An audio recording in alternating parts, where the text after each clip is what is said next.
बड'लेण्ड टाइगारा सोर?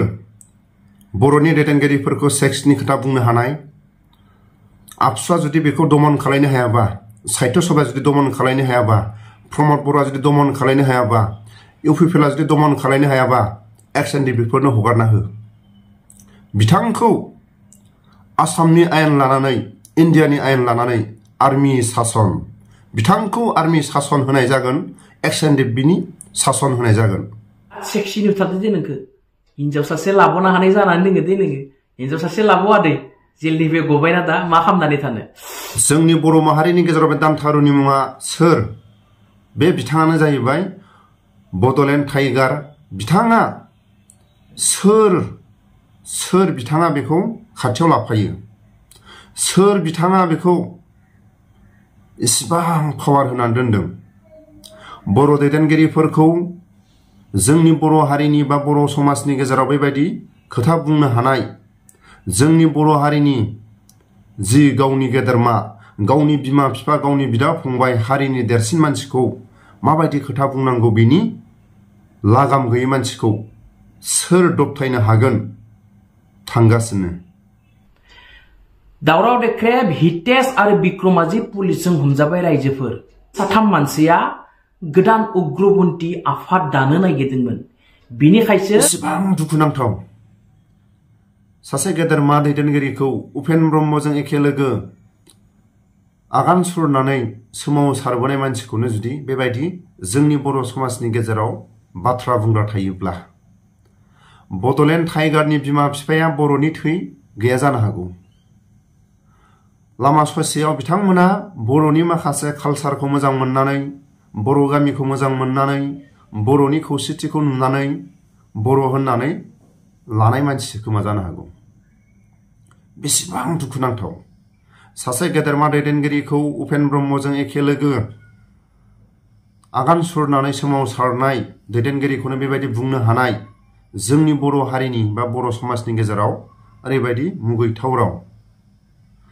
इसिबां मुगैथाव रावखौ बोरै बुंनो हाखो? नाथाय जों सानसे समाव बड'लेण्ड टाइगारखौ नलबारि जिल्लानि सासे आबसुनि बिबान मोननाय बा बिबानगिरि होननानै जों खोनानो मोनदोंमोन। सासे आबसुनि बिबान मोनलायनाय मानसिनि खुगानि रावा बेबायदिबा बेसेबां लाजिथावना। आरो बिथांखौ आबसुनि माखासे दैदेनगिरिफ्रा बिथांनि आखल आखु नुनानै, बिथांनि सदबदखौ नुनानै आबसुनिफ्राय बिथांखौ बिबाननिफ्राय बोखारो। आरो दिनै समाजनि गेजेराव बेबायदि खोथा बुंबाय थानो थाङोब्ला, जोंनि बर' माहारिनि गेजेराव बेबायदि खोथा बुंग्रा थायोब्ला बिथांनि फानिसा मा जागोन? जोंनि बर' माहारिनि गेजेराव समाज गैया नामा? जोंनि बर' माहारिनि गेजेराव साहित्य सभा दं, आबसु दं, बुनसु दं, आरो माखासे मेलेमजिबिफोर दं।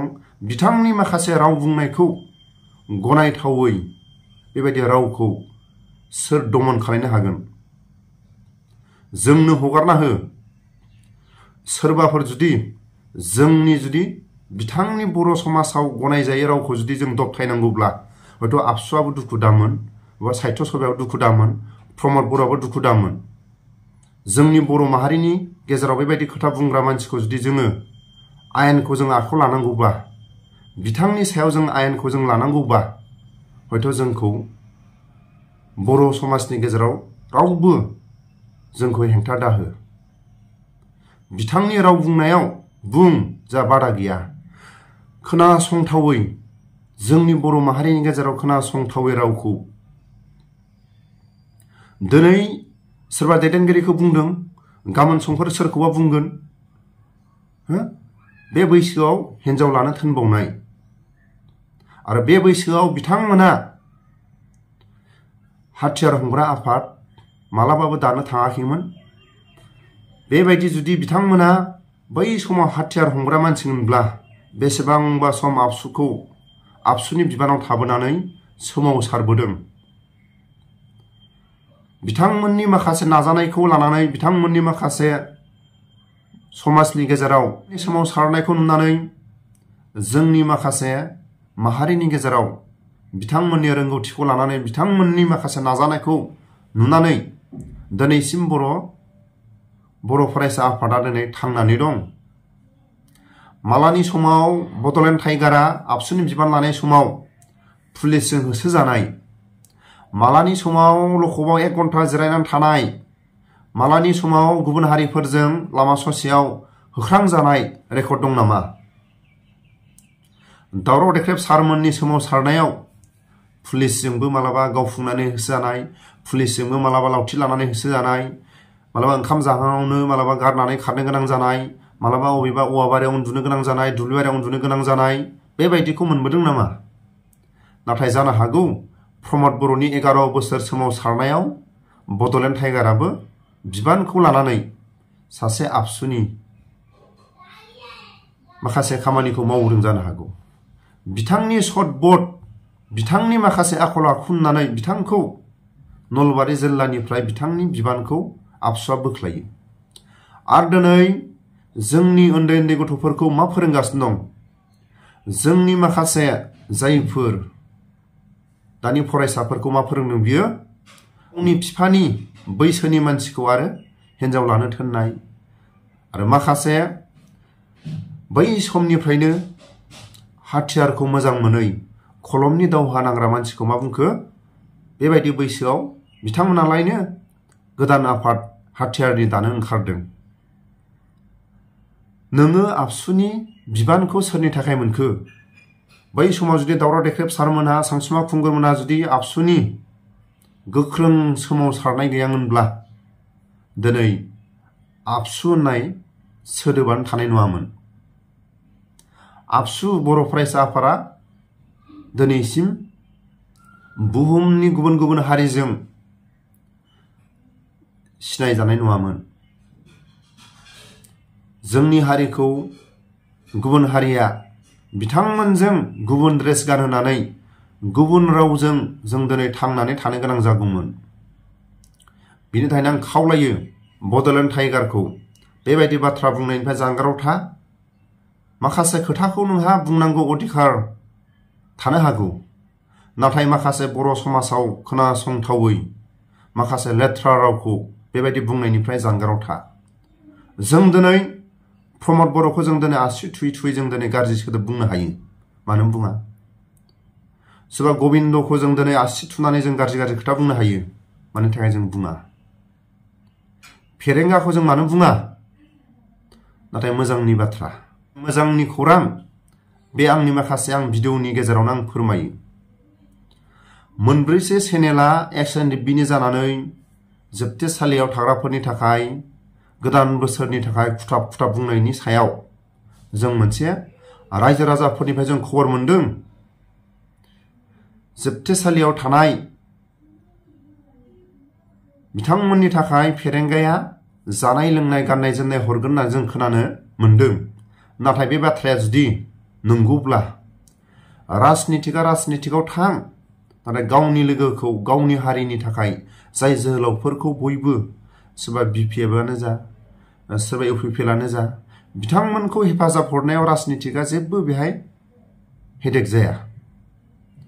नोंथांमोना राजनितिक आगान सुरदों सुरबाय था, नाथाय बर' हारिनि सोमावसारनायाव बयखौबो अनसायनो हानाय राजनितिक दैदेनगिरिफ्रा बेहाय हेंथा गैया। बिनि थाखायनो आं खावलायो आंनि चेनेलनि नायगिरि गेदेरमा रायजो राजा, आं खावलायो आंनि चेनेलनि नायगिरि गेदेरमा रायजो राजा, खुथाब खुथाब देरासार इस्लारि, अफ्रि आरो प्रान्जल, गुफुर बियार चेनेल बेबायदि माखासे खुथाब खुथाब बुंबाय थानायनि उनाव आरो एनिथिं MG-आ जोबथेसालियाव थाग्राफोरनि थाखाय खुथाब खुथाब भिडिअ खालायनायनि उनाव गोदान बोसोरनि गाननाय जोमनाय जानाय लोंनायखौ फेरेंगाया हरगोन होननानै रायजो राजाफोरनि खाथियाव फोरमायदों होननानै जों खोनानो मोनो। नाथाय फोरमायनायनि उनाव जुदि फेलें जायोब्ला, नाथाय फेरेंगाया हरनि साननि मोजां रावजों बुंजानाय नङा। जोबथेसालियाव थाग्राफोरनि थाखाय जुदि फेरेंगाया जानाय लोंनाय गाननाय जोमनायखौ जुदि हरगोन होननानै जुदि हरालासिनो थायोब्ला खुथाब खुथाब हरनि साननि फेरेंगाया माखासे ससियेल मिडियानि गेजेरजों इउटुबारफोरनि गेजेरजों बुंजानाया बे रोखा।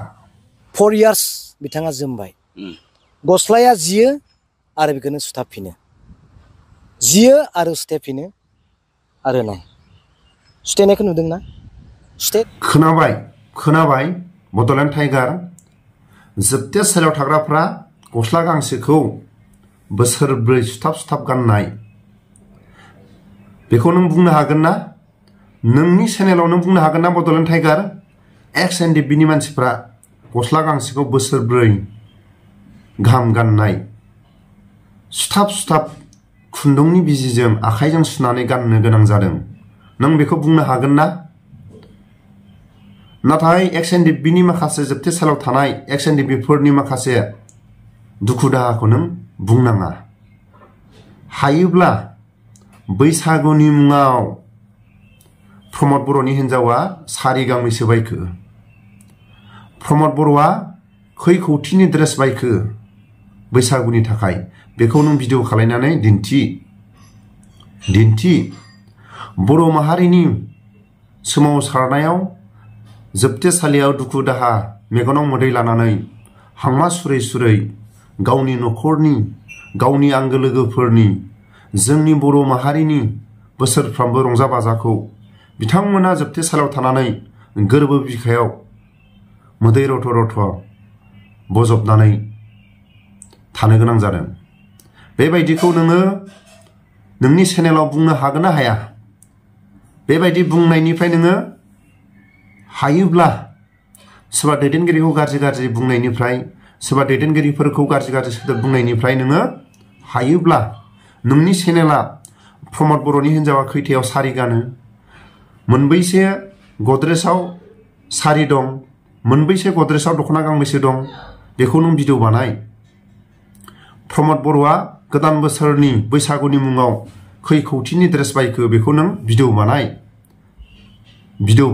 अब्ला नोंनि माखासे नायगिरिफ्रा नोंखौ अनसायग्राफ्रा हाजार नोंहा भिउस जागोन प्रमद बर'नि हिन्जावनि सारिया नै एसेखिनि दाम प्रमदनि ड्रेसा एसेखिनि दाम गथ' गथायनि ड्रेसनि दामा एसेखिनि बेखौ नों भिडिअ बानाय जोबथारनायाव मोनसेल' बाथ्रा खावलायो दम दंब्ला नोङो जोबथे सालियाव थाग्राफोरनि थाखाय नों प्रमद बर'नाव बिनानै बिथांमोननो गोदान बोसोरनि मुङै गामसा गस्ला जानाय लोंनाय आरो बिथांमोननो माखासे थाव क्रिम बायनानै होफैयो दम दंब्ला नों प्रमद बर'निफ्राय माखासे बै उपेन ब्रह्मनि समनिफ्राय सोमावसारबोनाय दैदेनगिरिफोरखौ बेबायदि बुंनायनिफ्राय नों जानगाराव था आरो जोंनि बर' माहारिनि गेजेराव बेबायदि बाथ्रा बुंग्रा बेबायदि माखासे बर' समाजनि गेजेराव गनायथावै बिथांखौ सोर बिजिरगोन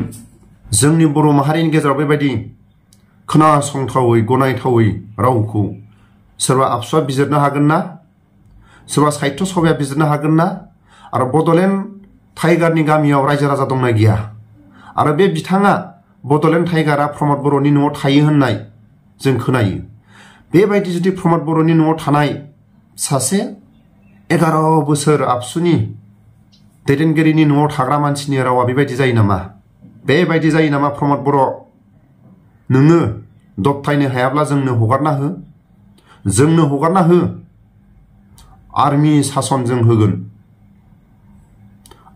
सासनजों होगोन गोनां जायोब्ला जों आर्मिनिजों हेफाजाब लागोन आसाम पुलिसनि जोंनो हेफाजाब नाङा भारत सरकारनि इन्डिया आर्मिनि कब्रानि ब्लेक पान्थारनि जों हेफाजाब लागोन गोनां जायोब्ला जों कामान्ड'जों सासन होगोन भारत सरकारनि जों हेफाजाब लागोन बड'लेण्ड टाइगारखौ दबथायनो थाखाय जोंनो हगारना हो लाजिनांगौ प्रमद बर' नों बायदिनि न'आव थाग्रा मानसिनि रावा बेबायदि जानाङा सोरखौबा माबा मोनसे गोरोन्थि नुदों बुं नाथाय हिनजावला सेक्सनि खोथा बुंनाय अबेबा हाग्रामा महिलारिखौ बिसालथि लेंनो थाखाय बियो हाग्रामा महिलारिनि जुथा फुगारनोबो समाया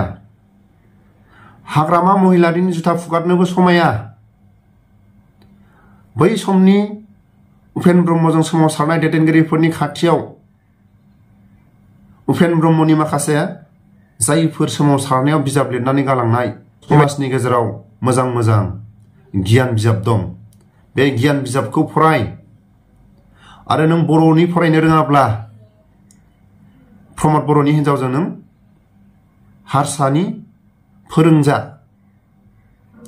गावनि देरसिननिफ्राय बाथ्रा बुङोब्ला उन्दै मानसिया मा गियान दं सासे उन्दै मानसिया जुदि गावनि बिमा बिफाखौ गाज्रि सोदोब बुङोब्ला बिनि गियाना बेसेबां गियान बेखौ नों प्रमद बर'नि हिनजावजों बुजायजा बिनि थाखायनो आं जोबथारनायाव बड'लेण्ड टाइगारखौ आं गोरोन्थिफोर जायोब्ला गोदान बोसोरनि थाखाय गोदान बोसोरनि गोदान गोसो लानानै जाहाथे आंखौबो गाज्रि गाज्रि दा बुंहर गोदान बोसोरनि गोदान मिजिं लानानै नैबे गोजाम बोसोरजों माखासे गाज्रि सोदोबखौ फोजावहरदो गोदान बोसोरनि गोदान मिजिं लानानै मोजां मोजां बुंनो हानाय बुं मोजां खोथाजों बुं जा बादा गैया दावराव देखेब सारनि माखासे खामानिया गोरोन्थि जाबाय हाग्रामा महिलारिनि माखासे खामानिया भुल जाबाय बुं मा बिसालथे मा फंबाय सोरखौबा सेक्सनि खोथा बुंनाय सोरखौबा बिजामादै लानो थोननाय सासे दैदेनगिरिखौ आसि थुनानै नों बुंनायनिफ्राय बेसेबां नोंहा जैगथा दं बेसेबां जैगथा दं नोङो सासे दैदेनगिरिखौ नों आसि थुनानै नों बाथ्रा बुंनो हानाय गाज्रि सोदोब बुंनो हानाय नोंहा जैगथाया मा दं सोर होदों नोंनो बेबायदि फुल पावारखौ सोर होदों बिनिखायनो आं जोबथारनायाव जोंनि बर' माहारिनि गेजेराव लायो आबसुआ जुदि बड'लेण्ड टाइगारखौ दबथायनो हायाब्ला साहित्यआ जुदि दबथायनो हायाबा प्रमद बर'आ जुदि दबथायनो हायाबा इउपिपिएलआ जुदि दबथायनो हायाबा बर'नि मेलेमजिबिफ्रा जुदि दबथायनो हायाब्ला जोंनो हगारना हो जोंनो बड'लेण्ड टाइगारखौ बिथांनि न'आव थांनानै आर्मि सासन कमान्ड' सासन आसाम पुलिसनि जोंनो सासन नाङा एक्स-एन-डि-बिनि सासनखौ जोबथारनायाव होनो गोनां जागोन बेखौ आं फोरमायो सरकारनि आयेन बायदि भारतनि आयेन बायदि लानानै एक्स-एन-डि-बिआ बड'लेण्ड टाइगारखौ दबथायनो गोनां एक्स-एन-डि-बिनि सासनखौ बाहायनो गोनां जागोन